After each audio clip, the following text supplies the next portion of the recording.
শুভ সকাল বন্ধুরা, আমার আরও একটা নতুন ব্লগে তোমাদেরকে জানাই অনেক অনেক স্বাগত।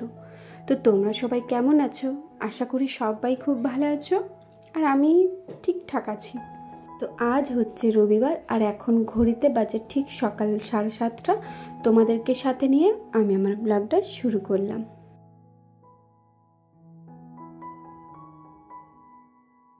আজকে অন্য দিনের তুলনায় একটু তাড়াতাড়ি ঘুম থেকে উঠে পড়েছি।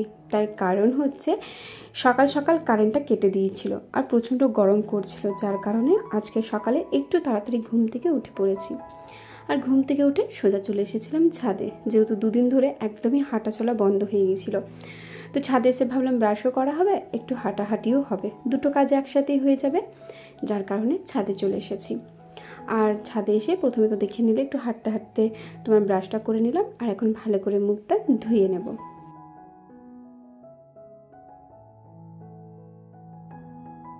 আর এইভাবে দেখতে দেখতে বেশ অনেকগুলো দিন বাবার বাড়িতে বের করে দিলাম, আর আজ হয়েছে শ্বশুরবাড়ি যাবার সময়, যার কারণে বেশ কদিন ধরেই একদমই ভালো নেই মুডটা। ভালো না লাগলেও কিছু করার নেই, ভালো তো লাগাতেই হবে। তো সকাল সকাল ঘুম থেকে ওঠার এক তো কারণ ছিল কারেন্ট চলে যাবার, আর দ্বিতীয় কারণ ছিল ওই যে শ্বশুরবাড়ি যেতে হবে। কাল রাতে তো একদমই ঘুম হয়নি, মনটা ভীষণ খারাপ লাগছিল যে এবার চলে যেতে হবে। বেশ কটা দিনই তো থাকলাম, তো কি করে যে সময়গুলো পেরিয়ে গেল না নিজেও বুঝতে পারছি না। মনে হচ্ছে এই কবে এলাম, আর আজ দেখতে দেখতে 21টা দিন পেরিয়ে গেল। আর আজ বিকেলে আমার শ্বশুরবাড়ি যাবার সময় হয়ে গেছে। তো ঘুম থেকে উঠে ব্রাশটা করে নিয়েছি, আর ব্রাশ করে এখন দুধ আর বিস্কিট খেয়ে নেব। আর এখন যখন আমি ভয়েস ওভার দিচ্ছি ভিডিওতে, আমি এখন শ্বশুরবাড়িতে চলে এসেছি, আর শ্বশুরবাড়িতে এসে ভিডিওটার ভয়েস ওভার দিচ্ছি। আর জানি না কেন এই ভিডিওটা দেখে না নিজের চোখে অজান্তেই জল চলে আসছে।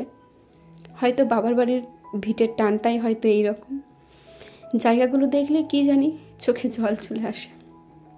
যাই হোক, এদিকে দুধ বিস্কুট খেয়ে নেবার পর আজকে ভাবলাম চুলে একটু হেনা লাগাবো। আমি চুলে এই বিয়ের পর থেকে হেনাটা লাগাতে শুরু করেছি। তো তার আগের দিনে লিকার চা করে রেখেছিলাম, লিকার চায়ের মধ্যে হেনাটা ভিজিয়ে রেখেছিলাম, আর সকালে তার মধ্যে একটু তেল দিয়ে দিয়েছিলাম, যে তেলটা আর কি মাথায় নিই। তো আমি যে তেলটা মাথায় নিই সেটা ছিল না বলে ওই নেহারের যে নারকেল তেলটা হয় সেটা দিয়ে দিয়েছি, আর তার মধ্যে দিয়ে দিয়েছি একটু পাতিলেবুর রস। তুমি চাইলে হেনার মধ্যে অনেক কিছুই দিতে পারো, তো আমার কাছে আপাতত তেল, পাতিলেবুর রস, আর এদিকে ছিল দই, টক দই, তো সেটাই দিয়ে দিলাম। আর এছাড়া কিন্তু কফি, অ্যালোভেরা জেল, ডিম এইসবও দিতে পারো, তবে ছিল না বলে আমি আর দিলাম না। তো এই দিয়ে ভালো করে মিশ্রণটাকে মেখে নিলাম, তারপর এখন চুলের মধ্যে ভালো করে লাগিয়ে নেব। আর এই হেনাটা লাগালে কিন্তু চুলের মধ্যে বেশ ভালো একটা কাজ দেয়। প্রথম কাজ হচ্ছে চুল পড়া বন্ধ হয়, আর দ্বিতীয় কাজ হচ্ছে চুলটা মানে সিল্কি হয়, কালার ভালো হয়, বেশ ভালো লাগে, স্মুথ হয়। তো বেশ ভালো, তোমরাও চাইলে কিন্তু হেনাটা ইউজ করতে পারো। আর আমি শাহনাজের হেনাটা ইউজ করি, তোমরাও চাইলে কিন্তু ইউজ করতে পারো। আর আমাকে যদি বলো তো আমি প্রথম থেকে তোমাদেরকে এর পরের বারে যখন করব পুরো প্রসেসটা তোমাদেরকে দেখিয়ে দেবো, কেমনভাবে তৈরি করছি, কেমন করে লাগাচ্ছি সবটাই। তো এদিকে ভালো করে চুলটা ছাড়িয়ে নিলাম, আর আমি হাতের সাহায্যে আজকে লাগিয়ে নেব, যেহেতু এখানে হ্যান্ড গ্লাভস ছিল না। তাছাড়া শ্বশুরবাড়িতে কিন্তু আমি হ্যান্ড গ্লাভসই ইউজ করি। তো এখন হাতের মধ্যে প্রত্যেকটা চুলের লেয়ারগুলোতে লাগিয়ে নেব। এইভাবে একটু একটু করে চুলগুলো ধরে তার মধ্যে লাগাবো। আর এই হেনাটা যদি কেউ লাগিয়ে দেয় তাহলে তো খুবই ভালো হয়, আর তাছাড়াও কোনো ব্যাপার নেই, নিজের কাজটা করে নিতে হবে।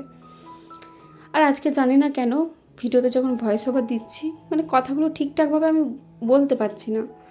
মানে আমি তোমাদেরকে সত্যি কথা বলে বোঝাতে পারবো না, মানে মনে একটা আলাদা রকমের মানে কষ্ট হয় না, কষ্ট হলে দেখবে কাউকে বলা যায় না, নিজের মধ্যেই নিজের চেপে রাখা যায়, ঠিক সেরকম একটা জানি না অদ্ভুত রকমের একটা অনুভূতি হচ্ছে। যাই হোক, তোমরা আমার ভিডিও দেখতে পছন্দ করো, আর আমিও সত্যি ভিডিও বানাতেও পছন্দ করি, তোমাদের সাথে ভিডিওগুলো শেয়ার করতেও খুব পছন্দ করি, যার কারণে হয়তো বাধ্য হয়ে ভিডিওতে ভয়েস ওভার দিচ্ছি। তাছাড়া কিন্তু আমার মুড বলো মানে কোনো কিছুই ভালো নেই, জানি না কেন। আর যতদিন পর শ্বশুরবাড়িতে এলাম বলে সব কিছু কেমন জানি একটা উলট পালট লাগছে, ঘরটা অচেনা লাগছে, সব কিছুই অচেনা একটা লাগছে।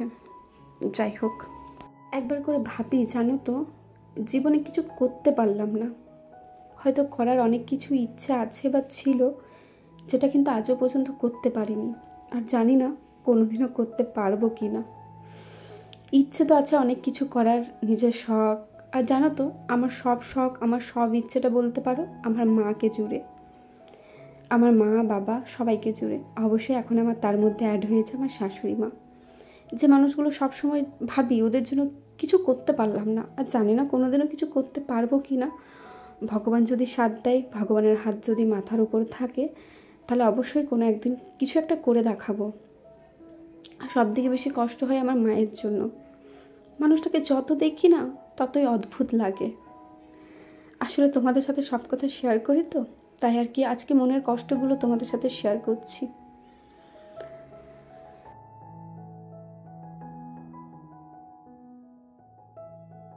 এখন ভাবলাম বাসনগুলো একটু ধুয়ে দিই। আজকে তো সকালের টিফিনে সেইভাবে কিছু খাওয়া হয়নি, কারণ খেতে কিছু আর ইচ্ছে করছিল না, তাই একটা পাউরুটি খেয়ে নিলাম। মা খুব জেদাজেদি করছিল, খেয়ে নে খেয়ে নে খেয়ে নে, তাই একটা পাউরুটি খেয়ে নিয়েছিলাম।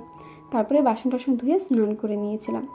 আর স্নান করে এখন আমাদের বাড়ির একটা নিয়ম হচ্ছে যে 5 মাসে 5 ফল দিতে হয়, সেটা শ্বশুরবাড়িতে দিতে হয়। তো আমি যেহেতু বাবার বাড়িতেই ছিলাম, যার কারণে মা এখন আমাকে 5 ফলগুলো হাতে হাতে ধরিয়ে দিচ্ছে, আর আমি ওই থলিটার মধ্যে রেখে দিচ্ছি, এগুলো শ্বশুরবাড়ি নিয়ে যাব বলে। তো মায়ের দিকে দেখো ফলটা আমাকে দিয়ে দিল। আর 5 ফলের মধ্যে ছিল তোমার ওই আপেল, লেবু, বেদেনা, আঙ্গুর আর শশা, যেগুলো আমি খেতে ভালোবাসি সেগুলোই দিয়েছে। তো ওদিকে সব কিছু রেখে এখন সময় হয়ে গেছে ব্যাগ গোছানোর।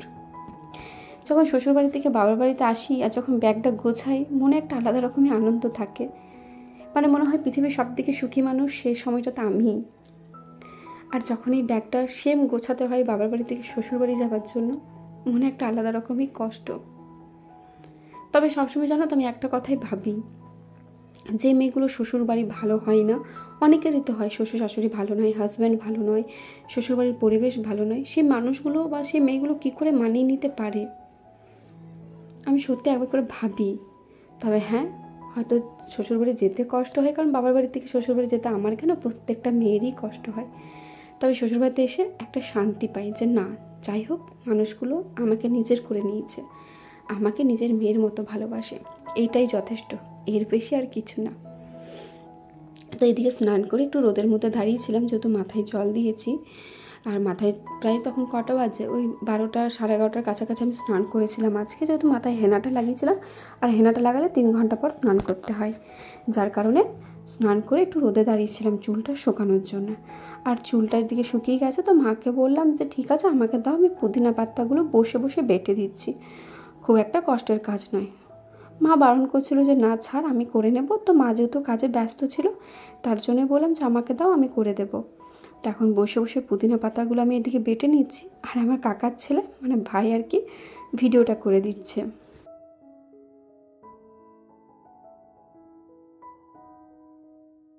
তারপর থেকে আর কোনো ভিডিও করতে পারিনি, খাওয়া দাওয়া করে একটু শুয়ে পড়েছিলাম। আর এখন দেখো আমি রেডি হয়ে গেছি, যাবো আর কি শ্বশুরবাড়ি। তো লাস্ট ভাবলাম একবার ভিডিওটা করে নিই আমার রুমটাকে, কারণ এই রুমটাকে আবার সেই 7 মাস পর আমি দেখবো, যার কারণে একটু ভালো করে ভিডিও করে নিলাম। আর আজকে জানি না কেন, হয়তো তোমরাও আমার কথাটা শুনে বুঝতে পারবে, গলার থেকে আমি জানি না কেন জোর পাচ্ছি না। তোমাদের সাথে যে কথাটা আমি শেয়ার করব, আমি সেটা জোর পাচ্ছি না। তো যাই হোক, আজকের ভিডিওটা যদি কিছু ভুল হয়ে থাকে প্লিজ ক্ষমা করে দিও, কারণ আজকের ভিডিওর মধ্যে সেইভাবে আমি মানে আগে যেমন ভয়েস ওভার দিতাম, সেটা হয়তো মনে হয় পারছি না এই ভিডিওতে আমি দিতে। যাই হোক, তোমরা প্লিজ একটু অ্যাডজাস্ট করে ভিডিওটা শুনে নেবে। আর আশা করি যারা বাবার বাড়ি থেকে শ্বশুর বাড়ি যাও এতদিন থাকার পরে, বা এতদিন থাকো 2 দিন থাকো, যাই হোক, মনে যে ঠিক একটা কী কষ্ট হয় সেটা আশা করি তোমরা বুঝতে পারবে। তো এদিকে আসানসোল পৌঁছে গেছি, নিজের এলাকা আর কি। তো যেতে যেতে একটু ভিডিও করে নিলাম, কারণ আবার এই জায়গাটা হয়তো 7 মাস পর দেখবো। আর এখানটাতে দেখো কী সুন্দর লেখা ছিল, আই লাভ আসানসোল। তো যাই হোক, এই ভিডিওগুলো ক্যাপচার করে নিলাম। তো আমরা যাচ্ছিলাম বলতে আমার বড়দি ভাইও কিন্তু আজকে শ্বশুরবাড়ি চলে গেল। তো বড়দি ভাইকে বললাম তুই চল, আমাকে একবারই আমার শ্বশুরবাড়িতে নামিয়ে দিবি, তারপরে তুই আসবি। তো এদিকে আমি, বড়দি ভাই, পুচকুসোনা, আর ওইদিকে আমার দাদা ছিল, আর ড্রাইভার ভাইটা ছিল, আমাদের পাড়ারই ভাই আর কি। তো যাই হোক, এদিকে আমরা পৌঁছে গিয়েছি আর এখন চলে এসেছি বাড়িতে। তো আজকের ভিডিওটা এত দূরেই রাখলাম। যদি কিছু ভালো লেগে থাকে like, comment, share and subscribe করে আমার পাশে থেকো। দেখা হচ্ছে কালকে অন্য কোনো নতুন ব্লগে। ততক্ষণের জন্য টাটা।